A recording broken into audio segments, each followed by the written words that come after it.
తులవారికి కనుక చూసుకున్నట్లయితే ప్రస్తుతం గురువు మీకు 9వ స్థానంలో ఉన్నాడు. మే మాసం వరకు 9వ స్థానంలో ఉంటాడు. జూన్ మాసం నుంచి దశమ స్థానం వృత్తి స్థానంలోకి వస్తాడు. దీనివల్ల ఈసారి గురువు 2 రకాల ఫలితాలు ఇస్తాడని చెప్పుకుంటున్నాం కాబట్టి మీకు ఎటువంటి ఫలితాలు జరగనున్నాయి, ఏ దేవతారాధన చేసుకోవాలి, ఏ విషయాల పట్ల మీరు జాగ్రత్త వహించాలి అనేటువంటి అంశాలు చెప్తుంది నేనైనప్పటికీ కూడా చెప్పిస్తుంది సాక్షాత్ లలిత అమ్మవారిగా భావిస్తూ, ప్రధానంగా ఇక్కడ గురువు ఎవరైతే ఉంటారో మీకు 9వ స్థానంలో తిరిగేటువంటి గురువు ఇక్కడ కొంచెం గురువులతో కొంత లాభాలు కలుగుతూ కొంత విజ్ఞానాన్ని తెలుసుకుంటూ కొంత నష్టాన్ని కూడా ఇస్తూ ఉంటాడు. తులాలగ్నం వారికి సహజంగా గురువు 9లో ఉంటాయి, గుర్తుపెట్టుకోండి. ఎందుకంటే ఈ లగ్నానికి పాపి కాబట్టి. అంటే గురువుల మూలంగానే శత్రుత్వాలు, గురువుల మూలంగానే అప్పులు, ఇవి కూడా జరుగుతూ ఉంటాయి తులాలగ్నం వారికి కానీ 9లో గురువు ఉంటాయి. అది కాకుండా గురువు ఇప్పుడు 9లోకి వచ్చాడు కాబట్టి. అయితే ఆల్రెడీ 9లో ఉండే గురువు మీద గురువు వచ్చినప్పుడు కొంత గురుబలాన్ని కూడా పెంచడం వల్ల కొంత దేవతా అనుగ్రహం కూడా సహజంగానే, గురువు మంచి గ్రహం కాబట్టి సహజంగా అతను ఇచ్చేటువంటి మంచి ఫలితాలు కూడా ఇస్తూ ఉంటాడండి, అందులో ఎటువంటి డౌట్ లేదు. కాకపోతే వారి మూలంగానే కొంత అప్పులు అవ్వడం కూడా ఇస్తూ ఉంటాడు. అయితే ఇక్కడ బ్యాంకింగ్ ట్రాన్సాక్షన్స్ చేసేటువంటి విషయాల్లో కొంత జాగ్రత్తగా ఉండాలి. హైయర్ ఎడ్యుకేషన్ కొంతవరకు సపోర్టివ్గా ఉంటాడు గురువు మీకు మే ఎండింగ్ వరకు కూడా. మరి జూన్ మాసం నుంచి ఎప్పుడైతే మనకి కర్కాటకంలో సంచరిస్తుంటాడో గురువు, ఇక్కడ ఉద్యోగ అవకాశాలు రావడం, ఉద్యోగంలో మార్పుల వల్ల కొన్ని మంచి ఫలితాలు జరగడము, ప్రమోషన్స్కి దారితీయడము, teaching, training, banking sectors, financial రంగాలు, చిట్ ఫండ్స్, అదేవిధంగా బంగారం వ్యాపారం చేసేటువంటి వారికి, కన్సల్టెన్సీ సెంటర్స్ నడిపేటువంటి వారికి అనుకూలంగా ఉంటుంది ఇక్కడ గురువు.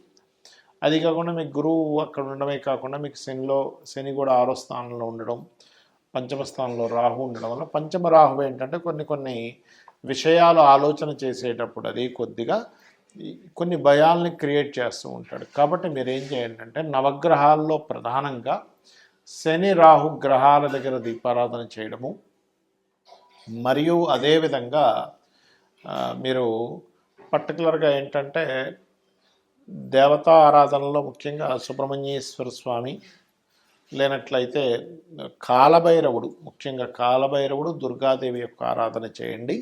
అన్ని విధాలా మీకు బాగుంటుంది. అయితే ఎవరి జన్మజాతక చక్రంలో అయినా కానీ గురువు స్థితి బాగుంటే ఎటువంటి ఫలితాలు వస్తాయి, గురుస్థితి బాగోకపోతే ఎటువంటి ఫలితాలు వస్తాయి, ఏ జాగ్రత్తలు తీసుకోవాలి, గురుగ్రహాన్ని మనకి జ్యోతిష్ శాస్త్రంలో కానీ, నాడీ జ్యోతిష్ శాస్త్రంలో కానీ, నాడీ శాస్త్రాల్లో కానీ జీవుడుగాను చెప్పారు. అదేవిధంగా దేవతా అనుగ్రహము, గురువు అనుగ్రహం కూడా చెప్పారు. కొంతమంది జీవితాల్లో చూడండి, వాళ్ళకి మంచి గురువులు దొరుకుతారు, చాలా మంచి మంత్రోపదేశం జరుగుతుంది, వారికి మంచి మార్గాన్ని చూపిస్తారు. వాళ్ళని వీరు కలిసినప్పటి నుంచి వాళ్ళ లైఫ్ కూడా చాలా చక్కగా మారుతుంది కూడా. మరి కొంతమందిని కలిసినప్పటి నుంచి ఏమైపోతుంది అంటే వారికి అన్నీ కోల్పోవడం, అంటే వారు కొంత మభ్యపెట్టి వాళ్ళ గురించి ఖర్చు పెట్టి చేసుకొని, లేదా వాళ్ళ గురించి ఒక రకరకాలుగా చేసేసుకొని అన్నీ వాళ్ళ ఆస్తులు కూడా రాయించేసుకున్న గురువులు నేను చూశాను. అలా జరుగుతుంది. ఎందుకు కారణం ఏమిటంటే మన యొక్క జన్మజాతకంలో జూపిటర్ స్థితి బాగోకపోతే ఇక్కడ 2 విషయాలు, మంచి గురువు దొరకకపోవడము జరుగుతుంది, మంచి గురువు దొరికినా మనం తిరస్కరించడం జరుగుతుంది. జూపిటర్ కనుక బాగోకపోతే ఇది బాగా అర్థం చేసుకోండి. మంచి గురువు దొరికాడు కానీ మీకు ఆయనలో 100 మంచి గుణాలు ఉన్న ఒక్క నెగిటివ్ పాయింట్ పట్టుకుని అమ్మో ఈయన దగ్గర ఈ నెగిటివ్ ఉందని బయటకు వచ్చేస్తాం తెలియకుండా. అది ఎందుకంటే మీకు అది ఆ సమయంలో ఆ గ్రహము, ఆ యొక్క దేవత మీ యొక్క సమయము ఆ రకంగా మీకు కనబడేలా చేస్తుంది. అర్థం చేసుకోండి. ఎందుకంటే ఇప్పుడు సొసైటీలో కూడా చూడండి, రకరకాల మంది ఫ్రెండ్స్ ఉంటారు. ఇద్దరు ఫ్రెండ్స్కి ఏదో మనస్పర్ధలు వచ్చి విడిపోతారు. ఇదే వ్యక్తి ఇంకో వ్యక్తితో కొన్ని సంవత్సరాల పాటు బాగా ఫ్రెండ్లీగా చాలా బాగా ఇద్దరు కలిసి ఉంటారు. ఏమైంది మరి ఇదే వ్యక్తి ఇంకోరితో ఎందుకు కలిసి ఉండలేకపోతున్నారంటే వీళ్ళిద్దరికీ నెగిటివ్ పాయింట్స్ కనబడ్డాయి, వాళ్ళిద్దరికీ పాజిటివ్ పాయింట్స్ కనబడ్డాయి.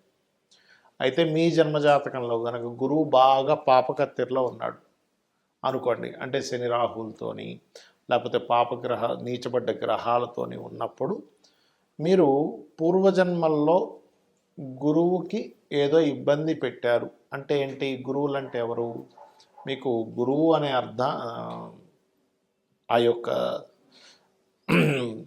గురువు అనేటువంటి శబ్దానికి ముఖ్యంగా ఆ వాక్యానికి ఆ యొక్క దీనికి ఉన్నటువంటి అర్థం ఏమిటంటే మనల్ని అజ్ఞానం నుంచి జ్ఞానం వైపు నడిపించేవాడు గురువు, అంధకారం నుంచి బయటికి తీసుకొచ్చేవాడు గురువు. అంటే అంధకారం అంటే ఏమిటి, మనకు కొన్ని అంధవిశ్వాసాలు ఉంటాయి, మనం ఇది కొన్ని సంశయాలు ఉంటాయి, లేకపోతే మనకు కొన్ని ధర్మ సందేహాలు ఉంటాయి, లేకపోతే మనకి ఒక మంత్రాన్ని ఇచ్చి దైవం వైపు నడిపించేవాడు, ఆధ్యాత్మికం వైపు నడిపించేవాళ్ళు, అదేవిధంగా ధర్మబద్ధంగా ఎలా బ్రతకాలని చెప్పేవాళ్ళు గురువులు కదా. అతనికి ఎన్ని అలవాట్లైనా ఉండొచ్చు, గురువుకి మందు తాగడం అలవాటు ఉండొచ్చు, లేకపోతే ఇంకోటి అలవాటు ఉండొచ్చు, కానీ ఆయన ఏం చెప్తున్నాడు అనేది ముఖ్యం ఇక్కడ. అంతేగాని ఏమండి మనకు అన్నీ చెప్తున్నాడు కానీ అంటే ఆయన రోజు సాయంత్రం పూట పట్టుకొని వెళ్ళిపోయాను ఏదో శుభ్రంగా మందు తాగేస్తున్నాడు, ఇది కాదు మనం అర్థం చేసుకోవాల్సి. ఎందుకంటే వాళ్ళ అలవాట్లు వేరు, వాళ్ళు దైవం పట్ల ధర్మం పట్ల ఎలా ఉన్నారు అనేది ముఖ్యం. ధర్మంగా ఉండాలని చెప్తుంది శాస్త్రం. అయితే ఇక్కడ ఎవరికైనా మీ జన్మజాతకంలో జూపిటర్ గ్రహం గనక పాడైనట్లయితే దైవానుగ్రహం కూడా లోపిస్తుంది. గురువు అనుగ్రహం లేకపోతే దైవానుగ్రహం కూడా ఉండదు అని చెప్తూ ఉంటారు శాస్త్రంలో. అప్పుడు దైవానుగ్రహం పెంచుకోవడం కోసం మీ జన్మజాతకంలో 9వ అధిపతి మరియు గురువు వీరిద్దరూ ఎక్కడున్నారు, ఎలా ఉన్నారు అనేటువంటి చూడాలి, గుర్తుపెట్టుకోండి. 9వ అధిపతి గురువు. ఇక రెండవ విషయం ఏమిటి అంటే ఇక్కడ ఈ యొక్క జూపిటరు కొన్నిసార్లు మీ యొక్క లగ్నాలకి శుభుడు అవ్వడు, ఒక్కోసారి పాప అవుతాడు. అంటే అలాగా ఏ లగ్నాలకి, మకర లగ్నానికి, కుంభ లగ్నానికి, అదేవిధంగా మిథునానికి, మరియు కన్యకి, వృషభానికి, తులకి, ఈ లగ్నాలకి గురువు శుభుడవ్వడు, పాప అవుతాడు. కానీ మిగతా 6 లగ్నాలు ఉంటాయి. ఏమిటవి? గురుగ్రహమైనటువంటి గురు లగ్నాలకి అంటే ఏమిటవి? మేషము, కర్కాటకము, సింహము, అదేవిధంగా వృశ్చికము, ధనుర్మీన లగ్నాలు. ఈ లగ్నాలకు గురువు శుభుడై మంచి పొజిషన్లో ఉంటే ఏమవుతుంటుందంటే వీళ్ళకి గురువు మంచి పొజిషన్లో ఉన్నందుకు మీకు కలిగేటువంటి ఫలితాలు చాలా అద్భుతంగా ఉంటుంది. అంటే మంచి మంత్రం తొందరగా సిద్ధించడము, మంచి గురువులు మీకు పరిచయం అవ్వడం, గురువు ద్వారా మీకు కలిసి రావడం, తక్కువ ఖర్చు పెట్టి. ఇప్పుడు అందరికీ అదే గురువు అందరికీ అందరూ ఈ పూజ చేసుకోవాలి, హోమం చేయాలంటే ఇన్ని వేలు ఖర్చు పెట్టండి అంటే ఆయన దగ్గరికి వెళ్ళేసరికి నీకు ఎందుకు డబ్బులు రా, వచ్చేసే నీకు ఫ్రీగా చేస్తా అంటాడు. అంటే ఏమిటి?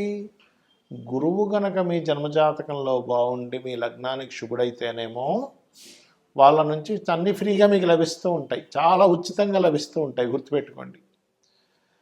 అలా కాకుండా మీ లగ్నానికి పాపయి మరలా ఇంకా ఆయన పాప సంబంధం కలిగి ఉంటే అప్పుడు సరిగా ఉండదు. ఇది మనం అర్థం చేసుకోగలగాలి.